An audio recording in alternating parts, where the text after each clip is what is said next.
देखिपे बर्तमान आपण लेकिन आसी से बंदे उत्कल जननी रचयिता कांतकवि लक्ष्मीकांत महापात्र समाधिपीठ आविर्भाव 9 डिसेम्बर 1888 और तिरोधान 24 फेब्रुआरी 1953 और आ गए कथा मुझे देखी जे कि सहधर्मिणी लवंगलता महापात्र जे कि सहधर्मिणी जमी रही सांगे सेमती बहुत छोट कथा नहीं बहुत बड़ कथा दी जन समाधिपीठ बहुत दी जन सांगर हो देखु मुझे देखेबी चित्र आपण मानक सुंदर हो जगह एवं जदि आप थरटे के बुलापी आस गोटे मिनिट छिड़ा हे कि घंटे छिड़ा हे आपको जना पड़ोनी एत सुंदर मनोहर चित्र और सेपटे पुओ कह देखा गौरीचंद्र महापात्र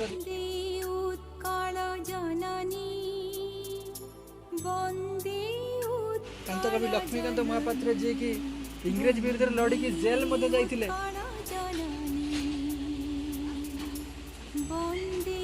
निहाती भाव मुझे कहबी आप बुलवाक आसतु देखु बहुत सुंदर लगे आपण मानक कांतकवि लक्ष्मीकांत महापात्र जी कि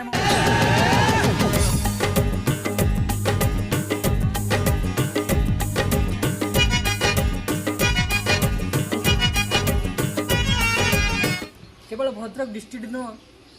केवल ओडिशा नुह आज सारा भारत रे से परिचित घरे घरे भी परिचित होती कांतकवि लक्ष्मीकांत महापात्र ओडिया पुआ भारी स्वाभिमानी धनर गरीब मनरे मुधनी मो पखाड़ पानी को बंदे मो पाई कठणी को बंदे खुदुर कुणी को बंदे बौड़ बेणी को बंदे मो सजाती मो पूरण पथी मो जननी जननी जननी बंदी उत्कल जननी जी कि एते सुंदर लेखार शैली थी एत सुंदर से लिखुले आज भी से बौड़ गछ तले सी सुलु सुलु पवन में जमीका कवितार स्वर सब भासी जाए सेमिका कवितार स्वर आज भी भासी जाऊँगी से स्मृति बौड़ गछ आज ये केते सुंदर आज तालपदा ग्राम पंचायत समस्ते उल्लासित होती समस्त अर्थर आज हस फुटी से पूर्वतन विधायक मुक्तिकांत मंडल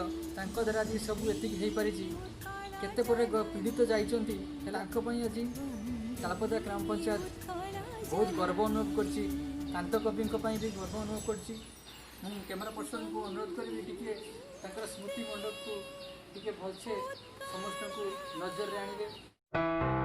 ओडिया साहित्य आकाशर ज्योतिष बंदे उत्कल जननी परी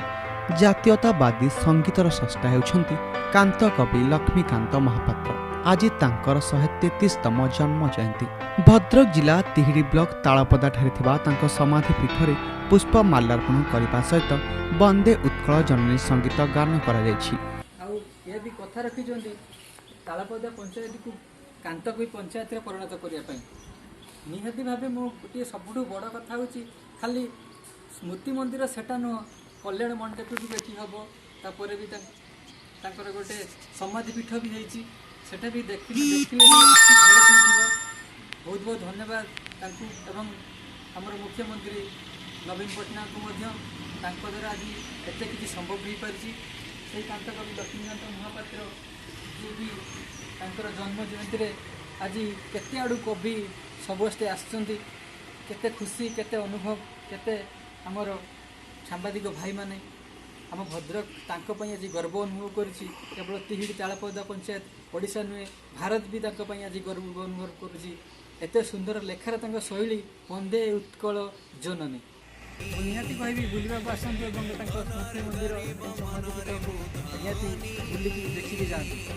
मुझे गर्व अनुभव करुच्ची तालपदा माटी बहुत गर्व करुच्ची आज केवल से कांतकवि लक्ष्मीकांत महापात्र बहुत बहुत धन्यवाद।